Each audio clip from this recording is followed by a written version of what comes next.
Fascicule 7. Position du Fils éternel par rapport à l'univers.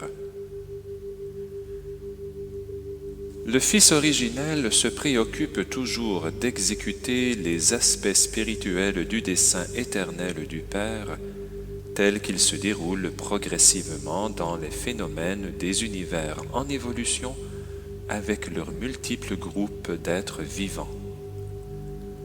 Nous ne comprenons pas pleinement ce plan éternel, mais il est hors de doute que le Fils du paradis le comprend.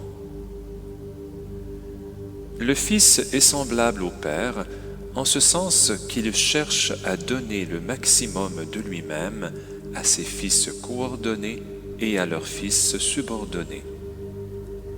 Et le Fils partage la nature distributive d'elle-même du Père dans son effusion sans réserve sur l'Esprit infini, leur exécutant conjoint. En tant que soutien des réalités spirituelles, la source centre seconde est le contrepoids éternel de l'île du paradis qui soutient si magnifiquement toutes les choses matérielles. C'est ainsi que la source centre première est perpétuellement révélée, d'une part dans la beauté matérielle des archétypes exquis de l'île centrale, et d'autre part dans les valeurs spirituelles de la personnalité céleste du Fils éternel.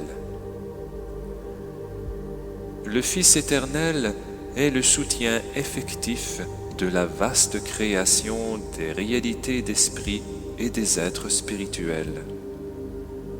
Le monde de l'esprit est l'habitude, la conduite personnelle du Fils et les réalités impersonnelles de la nature spirituelle répondent toujours à la volonté et au dessein de la personnalité parfaite du Fils absolu. Toutefois, le Fils n'est pas personnellement responsable de la conduite de toutes les personnalités spirituelles. La volonté des créatures personnelles est relativement libre et détermine en conséquence les actions de ces êtres volitifs. Le monde spirituel du libre arbitre ne représente donc pas toujours vraiment le caractère du Fils éternel, de même que la nature sur Urantia ne révèle pas vraiment la perfection et l'invariance du paradis et de la déité. Quelles que soient les caractéristiques des actes de libre arbitre d'un homme ou d'un ange, l'emprise éternelle du Fils sur le contrôle de la gravité universelle de toutes les réalités spirituelles continue d'être absolue. 1. Le circuit de gravité d'esprit. Tout ce qui a été enseigné au sujet de l'immanence de Dieu, son omniprésence, son omnipotence et son omniscience est également vrai du Fils dans les domaines spirituels. La pure et universelle gravité d'esprit de toute la création, ce circuit exclusivement spirituel, ramène directement à la personne de la source centre seconde au paradis. Le Fils éternel préside au contrôle et aux opérations de cette emprise spirituelle toujours présente et infaillible sur toutes les vraies valeurs d'esprit. C'est ainsi qu'il exerce une souveraineté spirituelle absolue.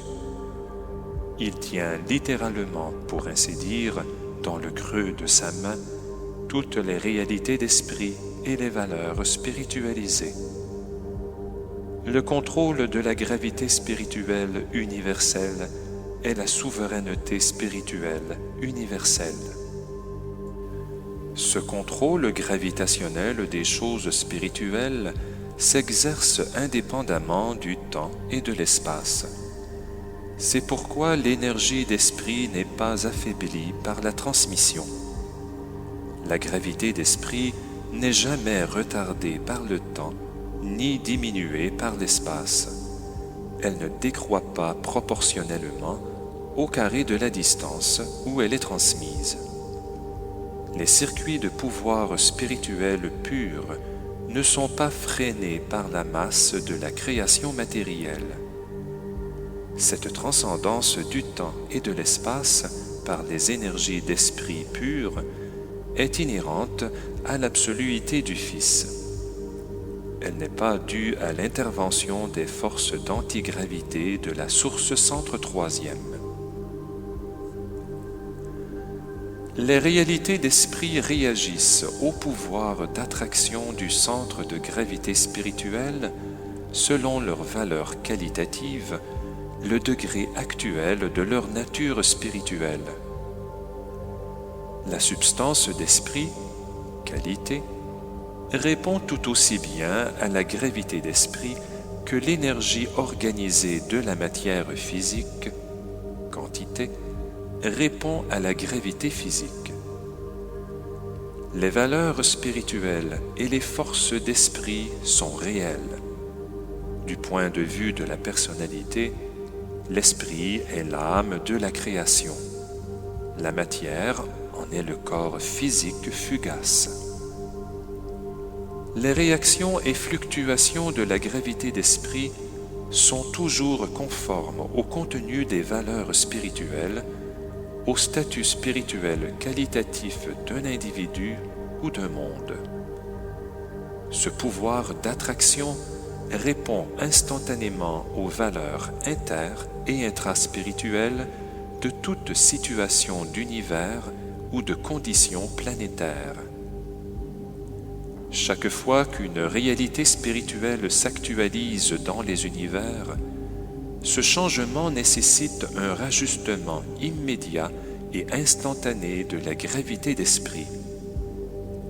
Ce nouvel esprit fait effectivement partie de la source centre seconde. Et tout aussi certainement, si un mortel devient un être spiritualisé, il atteindra le Fils spirituel, centre et source de la gravité d'esprit.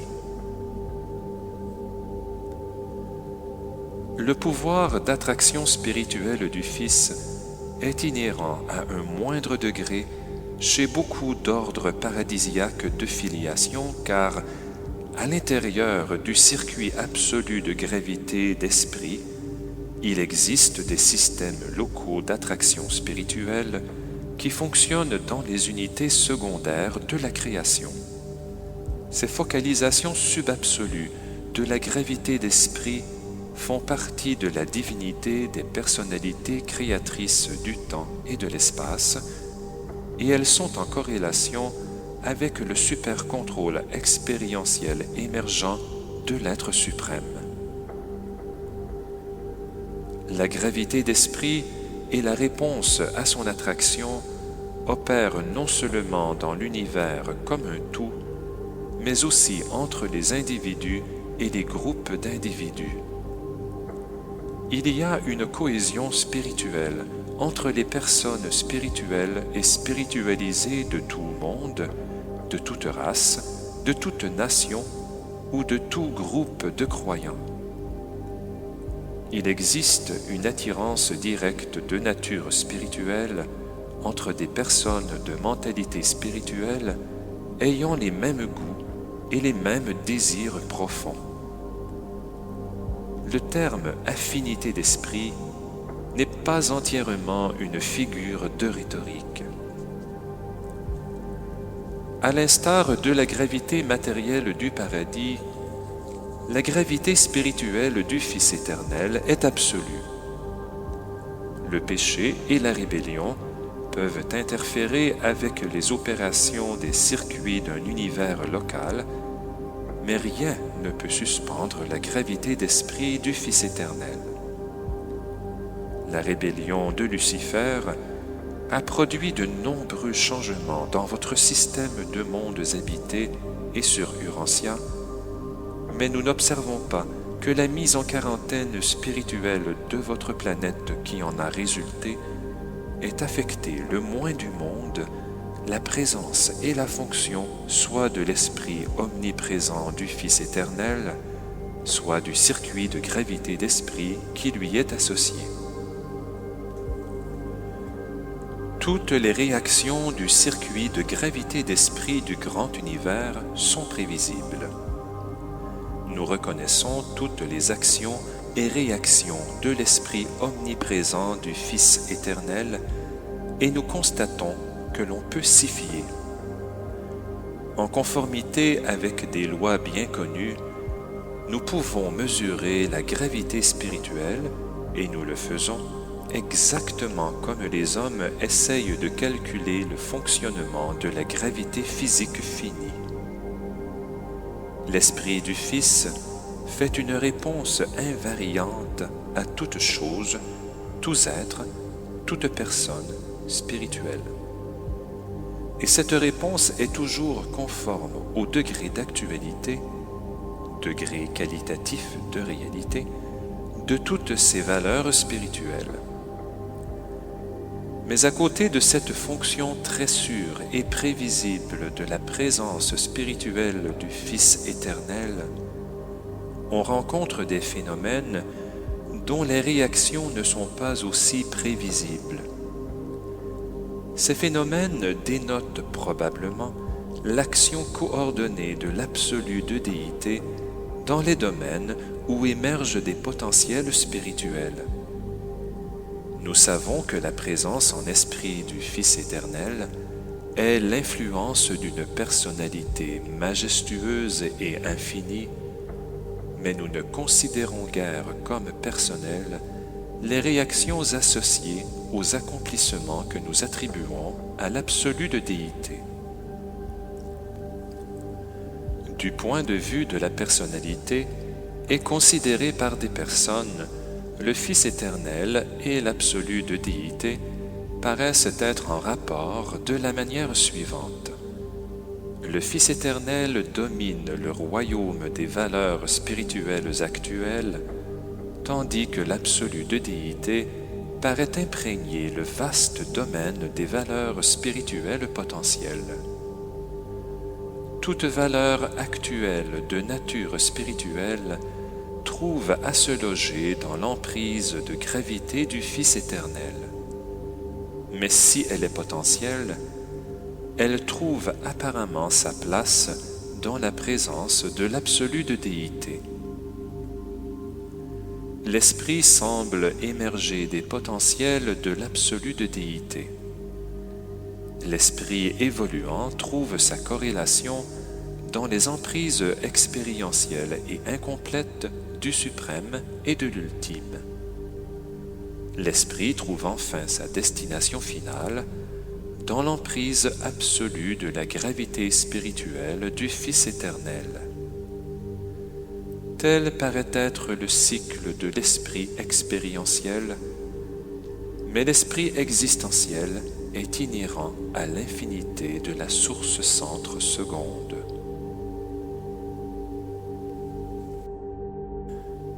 2.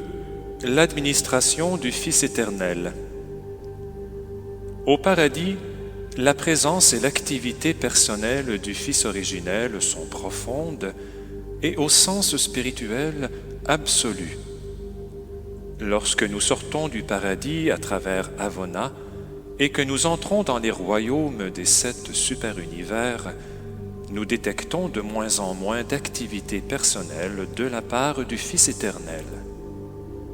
Dans les univers postérieurs à Avona, la présence du Fils éternel est personnalisée dans les fils du paradis, conditionnés par les réalités expérientielles du suprême et de l'ultime, et coordonnée avec le potentiel d'esprit illimité de l'absolu de déité. Dans l'univers central, l'activité personnelle du Fils originel peut se discerner dans l'harmonie spirituelle exquise de la création éternelle. Avona est si merveilleusement parfait que le statut spirituel et les états d'énergie de cet univers modèle sont en équilibre parfait et perpétuel. Le Fils n'est pas personnellement présent dans les super-univers et n'y réside pas. Dans ses créations, il maintient seulement une représentation super-personnelle. Ces manifestations d'esprit du Fils ne sont pas personnelles. Elles ne s'insèrent pas dans le circuit de personnalité du Père universel. Nous ne trouvons pas de meilleur terme pour les désigner que celui de super-personnalité, et ce sont des êtres finis qui ne sont ni absonites ni absolus. L'administration du Fils éternel dans les super-univers n'est pas discernable par les personnalités des créatures parce qu'elle est exclusivement spirituelle et superpersonnelle.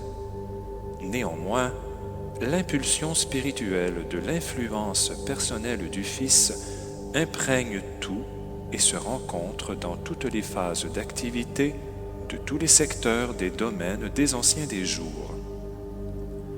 Toutefois, dans les univers locaux, nous remarquons que le Fils éternel est personnellement présent dans la personne des fils paradisiaques. Ici, le Fils infini opère spirituellement et créativement dans les personnes du majestueux corps des fils créateurs coordonnés. 3.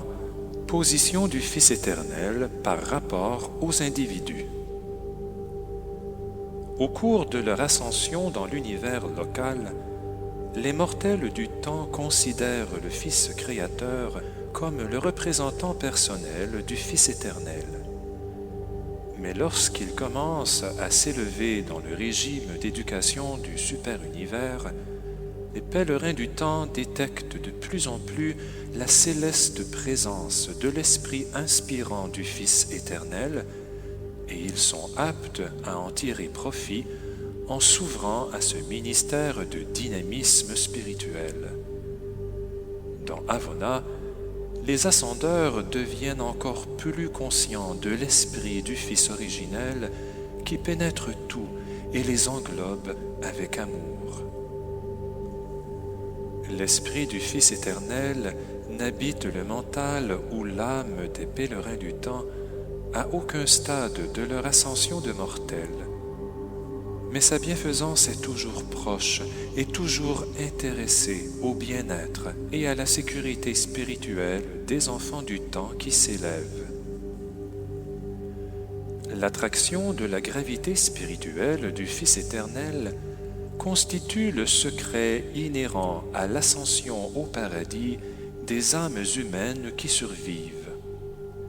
Toutes les valeurs spirituelles authentiques et tous les individus de bonne foi spiritualisés sont retenus dans l'emprise infaillible de la gravité spirituelle du Fils éternel. Par exemple, le mental mortel inaugure sa carrière comme un mécanisme matériel, puis il est finalement rassemblé dans le corps de la finalité comme une existence d'esprit rendue presque parfaite, devenant progressivement moins sujette à la gravité matérielle et en conséquence plus sensible, durant toute cette expérience, à la pressante attraction centripète de la gravité d'esprit. Le circuit de gravité d'esprit tire littéralement l'âme des hommes vers le paradis. Le circuit de gravité d'esprit est le chenal fondamental pour transmettre les prières sincères d'un cœur humain croyant, du niveau de la conscience humaine jusqu'à la conscience effective de la déité. La partie de vos pétitions qui représente une vraie valeur spirituelle sera saisie par le circuit universel de gravité d'esprit et arrivera immédiatement et simultanément à toutes les personnalités divines intéressées. Chacune d'elles s'occupera de ce qui concerne son département personnel. Dans votre expérience religieuse pratique, lorsque vous adressez vos suppliques, il est donc indifférent de visualiser le Fils créateur de votre univers local, le Fils éternel au centre de toute chose. L'opération discriminatoire du circuit de gravité d'esprit pourrait être comparée aux fonctions des circuits neuraux du corps matériel humain. Les sensations voyagent vers l'intérieur sur les sentiers neuraux.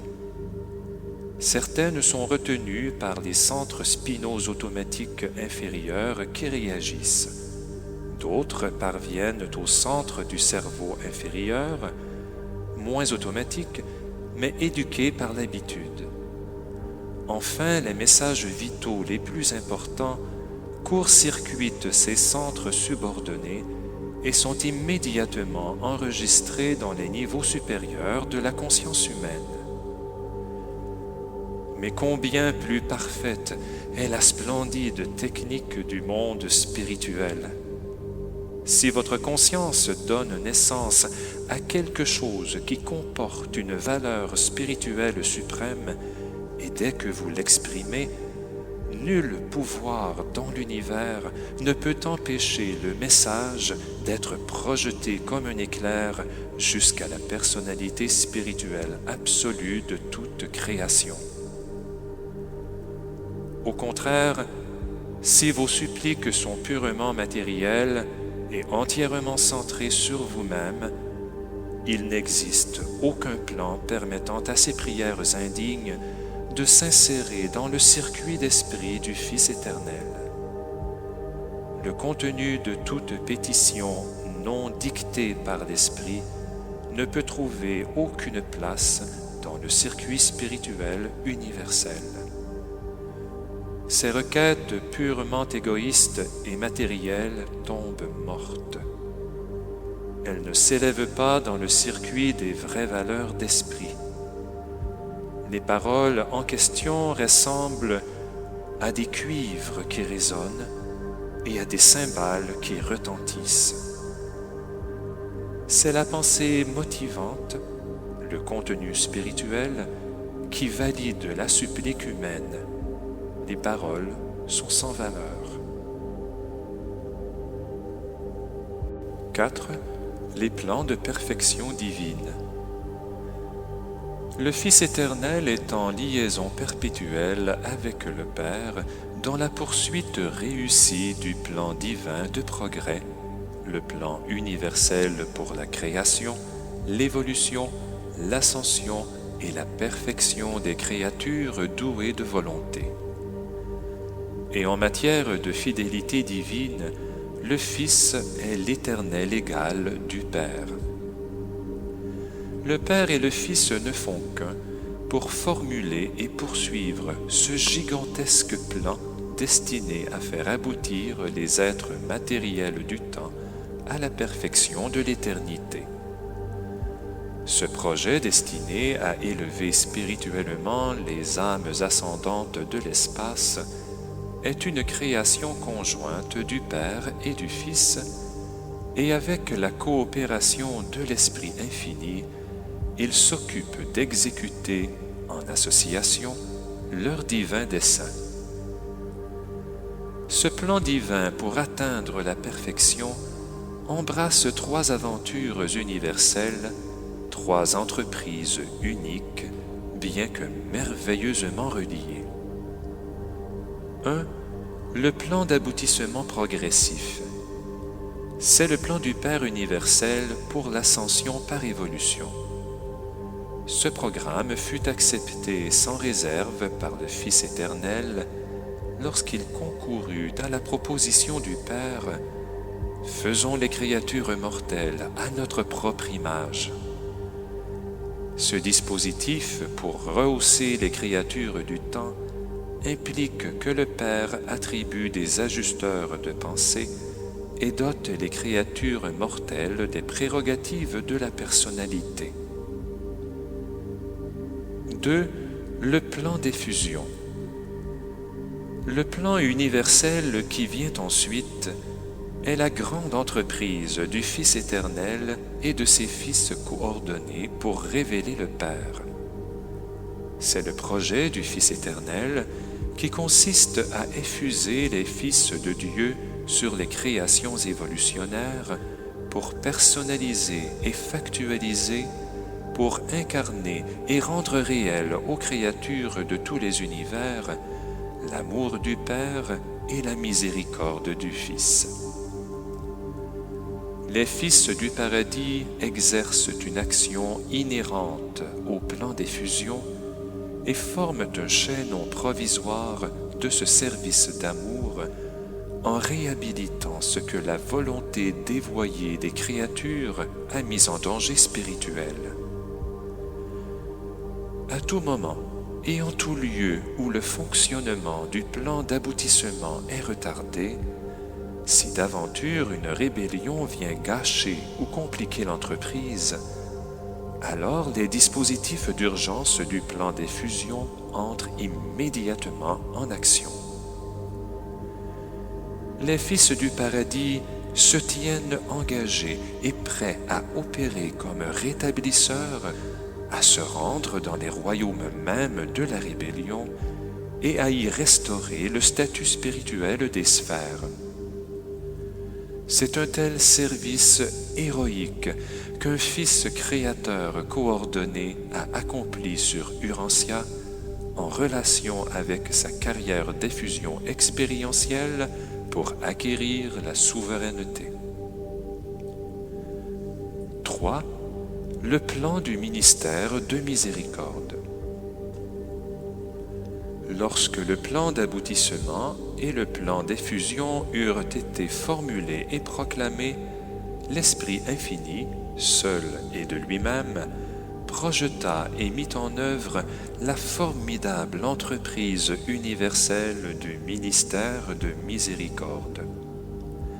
Ce service est indispensable pour le fonctionnement effectif et pratique des deux plans d'aboutissement et d'effusion, et les personnalités de la source centre troisième participent toutes de l'esprit de ministère miséricordieux qui fait tellement partie de la nature de la troisième personne de la déité.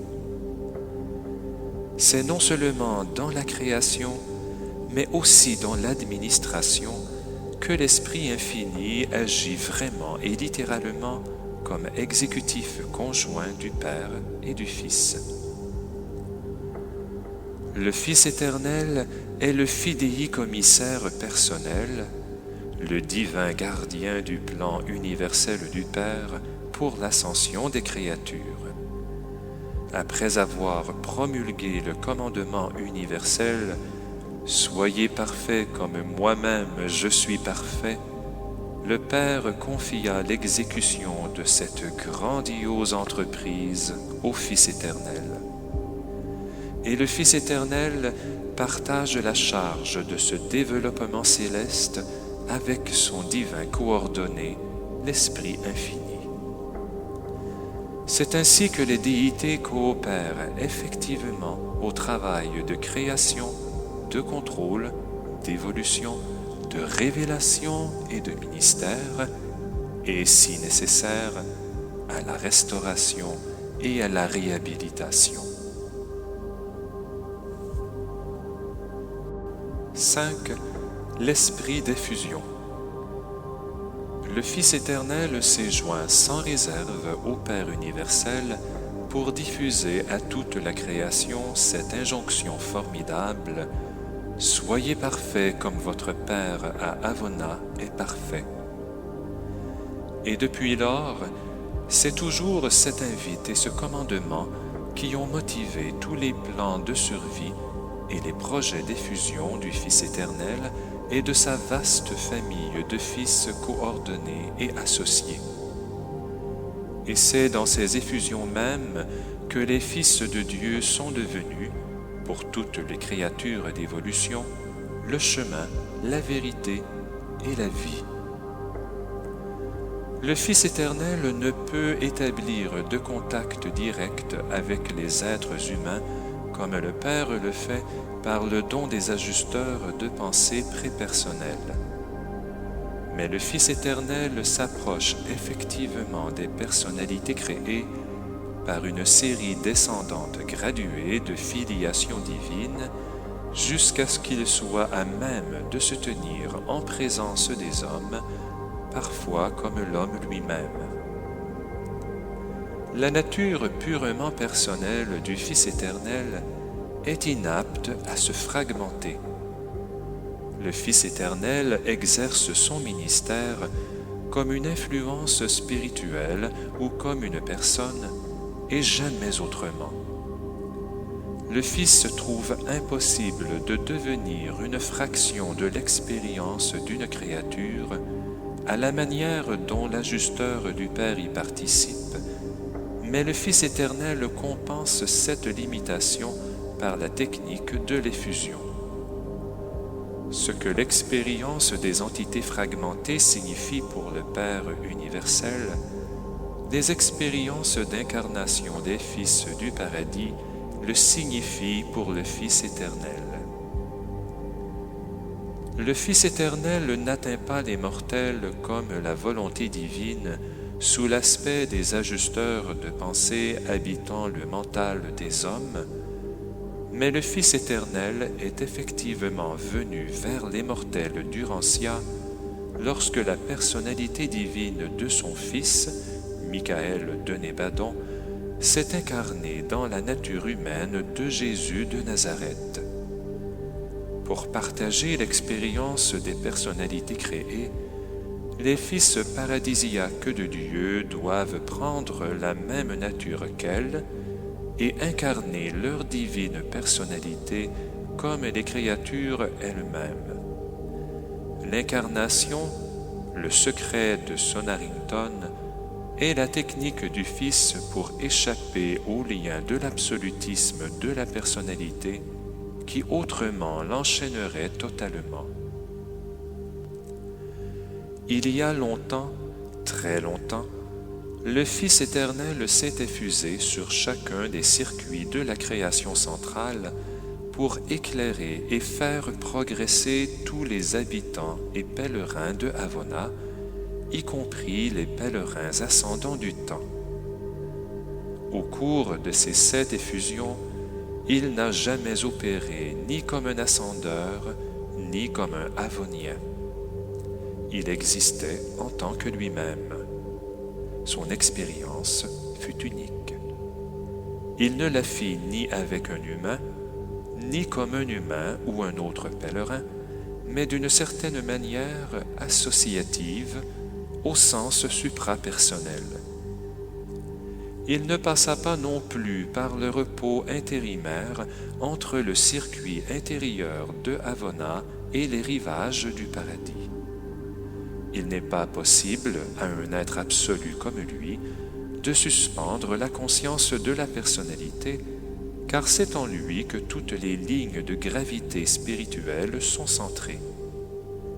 Durant les temps de ces effusions, le domicile paradisiaque central de la luminosité spirituelle conserva son éclat et l'emprise du Fils sur la gravité d'esprit universelle resta entière. Les effusions du Fils éternel dans Havona sont hors de la portée de l'imagination humaine. Elles furent transcendantales.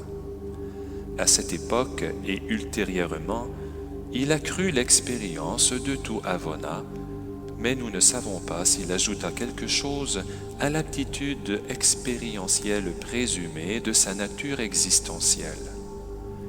Cela tomberait dans le mystère de l'effusion des fils du paradis.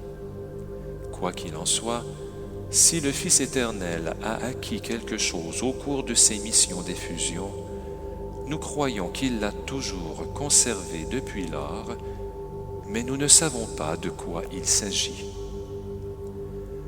Si difficile qu'il soit pour nous de comprendre les effusions de la seconde personne de la déité, nous comprenons l'effusion dans Havona d'un fils du Fils éternel qui a littéralement passé par les circuits de l'univers central et effectivement partagé les expériences qui constituent la préparation d'un ascendeur pour atteindre la déité.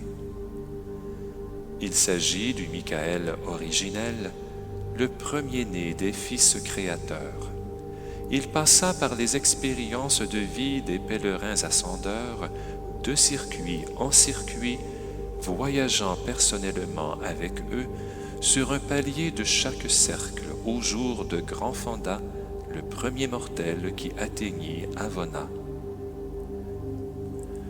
Quelles que soient les autres révélations de ce Michael originel, il a rendu réel pour les créatures de Avona l'effusion transcendante du Fils-Mère originel. Il l'a rendu si réel que, désormais et pour toujours, chaque pèlerin du temps qui peine dans le parcours aventureux des circuits de Avona en est réjoui et encouragé par la certitude que le Fils éternel de Dieu a 7 fois abdiqué le pouvoir et la gloire du paradis pour participer aux expériences des pèlerins de l'espace-temps sur les 7 circuits d'aboutissement progressif de Avona. Le Fils éternel est l'exemple inspirant pour tous les fils de Dieu dans leur ministère d'effusion dans les univers du temps et de l'espace. Les fils créateurs coordonnés et les fils magistraux associés, ainsi que d'autres ordres de filiation non révélés, partagent tous ce merveilleux empressement à s'effuser sur les divers ordres de vie des créatures et en tant que créatures. C'est pourquoi, en esprit, et à cause de leur parenté de nature et du fait de leur origine, il devient vrai que, par les effusions de chaque Fils de Dieu sur les mondes de l'espace, en elle et grâce à elle, le Fils éternel s'est effusé lui-même sur les créatures volitives intelligentes des univers. En esprit et en nature, sinon dans tous ses attributs, chaque fils paradisiaque est une reproduction divinement parfaite du Fils originel. Il est littéralement vrai que quiconque a vu un Fils du paradis a vu le Fils éternel de Dieu. 6. Les fils paradisiaques de Dieu. L'absence de connaissance sur les multiples fils de Dieu est une source de grande confusion sur Urantia. Cette ignorance persiste malgré des exposés comme le compte rendu d'un conclave de ces personnalités divines, quand les fils de Dieu proclamaient la joie et que toutes les étoiles du matin chantaient ensemble. Lors de chaque millénaire du temps standard d'un secteur, les divers ordres de fils divins se réunissent pour leur conclave périodique. Le Fils éternel est la source personnelle des adorables attributs de miséricorde et de service qui caractérisent si abondamment dans toute la création tous les ordres de fils descendants de Dieu qui y opèrent. Le Fils éternel transmet infailliblement toute la nature divine, sinon toute l'infinité de ses attributs, aux fils du paradis qui sortent de l'île éternelle pour révéler son caractère divin à l'univers des univers. Le Fils originel et éternel est le descendant personnifié de la première pensée parachevée et infinie du Père universel. Chaque fois que le Père universel et le Fils éternel projettent conjointement une pensée personnelle, nouvelle, originale, identique, unique et absolue, cette idée créatrice est parfaitement et définitivement personnalisée à l'instant même dans l'être et la personnalité d'un Fils créateur nouveau et original. En nature spirituelle, sagesse divine et pouvoir créateur coordonné, ces fils créateurs sont potentiellement égaux à Dieu le Père, et à Dieu le Fils. Les fils créateurs s'en vont du paradis dans les univers du temps et avec la coopération des agents contrôleurs et créateurs de la source centre troisième, ils parachèvent l'organisation des univers locaux d'évolution progressive. Ces fils ne sont ni attachés ni intéressés au contrôle central et universel de la matière, du mental et de l'esprit. Ils sont donc limités dans leurs actes créateurs par la préexistence, la priorité et la primauté de la source centre première et de ses absolus coordonnés. Ces fils ne sont aptes à administrer que ce qu'ils amènent à l'existence. L'administration absolue est inhérente à la priorité d'existence et inséparable de l'éternité de la présence. Le Père reste primordial dans les univers. Ce sont le Père et le Fils qui personnalisent les Fils créateurs. D'une manière assez similaire, les Fils magistraux sont personnalisés par le Fils et l'Esprit. Au cours des expériences d'incarnation en tant que créature, ce sont eux qui méritent le droit de servir comme juges de la survie dans les créations de l'espace et du temps. Le Père, le Fils et l'Esprit s'unissent aussi pour personnaliser les fils instructeurs de la Trinité qui sont doués de talents variés et parcourent le grand univers comme instructeurs célestes de toutes les personnalités humaines et divines. Et il y a de nombreux autres ordres de filiation paradisiaque qui n'ont pas été portés à l'attention des mortels d'Urantia. Entre le Fils mère originel et ses multitudes de fils du paradis répandus partout dans la création, il y a un canal de communication direct et exclusif, canal dont la fonction est inhérente à la qualité de parenté spirituelle qui les unit par des liens d'association spirituelle presque absolus. Ce circuit interfilial est entièrement différent du circuit universel de gravité d'esprit qui converge aussi dans la personne de la source centre seconde.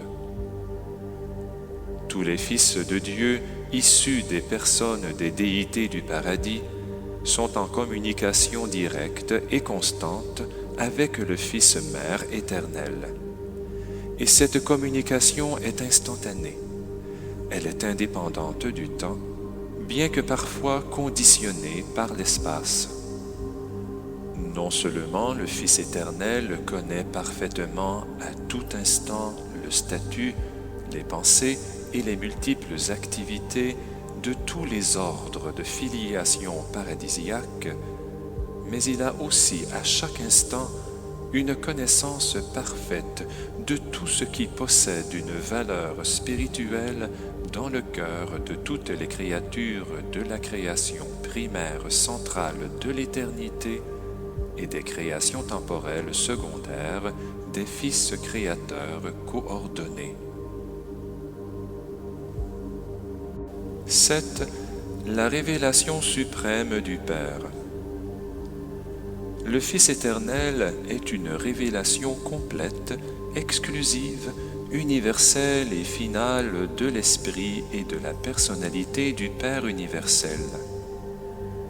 Il faut que toute connaissance du Père et tout renseignement le concernant proviennent du Fils éternel et de ses fils paradisiaques. Le Fils éternel est de toute éternité un avec le Père, entièrement et sans restriction spirituelle. En personnalité divine, ils sont coordonnés. En nature spirituelle, ils sont égaux. En divinité, ils sont identiques. Il serait impossible que le caractère de Dieu fût amélioré intrinsèquement dans la personne du Fils, car le divin Père est infiniment parfait. Mais lorsque le Père se dépouille de ce qui n'est ni spirituel ni personnel pour que ses attributs soient révélés aux créatures, ce caractère et cette personnalité se trouvent amplifiés. La source centre première est beaucoup plus qu'une personnalité, mais toutes les qualités d'esprit de la personnalité paternelle de la source centre première sont spirituellement présentes dans la personnalité absolue du Fils éternel. Le Fils primordial et ses fils ont entrepris d'apporter à toute la création une révélation universelle de la nature spirituelle et personnelle du Père.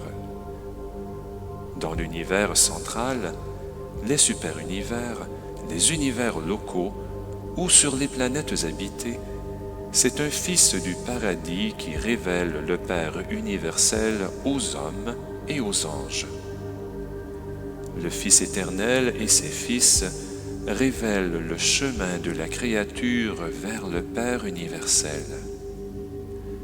Même nous, qui sommes de haute origine, nous comprenons beaucoup plus complètement le Père en étudiant la révélation de son caractère et de sa personnalité chez le Fils éternel et les fils du Fils éternel.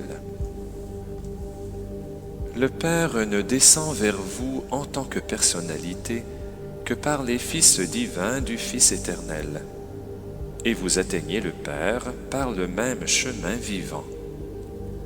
Vous montez vers le Père en étant guidé par ce groupe de fils divins. Et cela reste vrai, bien que votre personnalité soit elle-même un don direct du Père universel.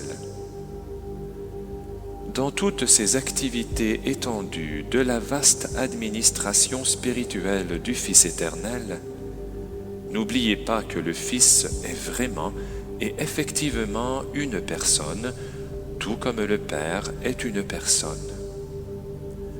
En vérité, pour les êtres qui une fois ont été humains, il sera plus facile d'approcher le Fils éternel que le Père universel. En progressant comme pèlerin du temps à travers les circuits de Havona, vous serez qualifié pour atteindre le Fils bien avant d'être apte à discerner le Père. Vous devriez mieux comprendre le caractère et la nature miséricordieuse du Fils éternel de miséricorde en méditant la révélation de ses divins attributs qui a été faite en service expression de l'amour par votre propre Fils créateur, jadis Fils de l'homme sur la terre, maintenant souverain exalté de votre univers local, le Fils de l'homme et le Fils de Dieu. Rédigé par un conseiller divin, chargé de formuler cet exposé dépeignant le Fils éternel du paradis.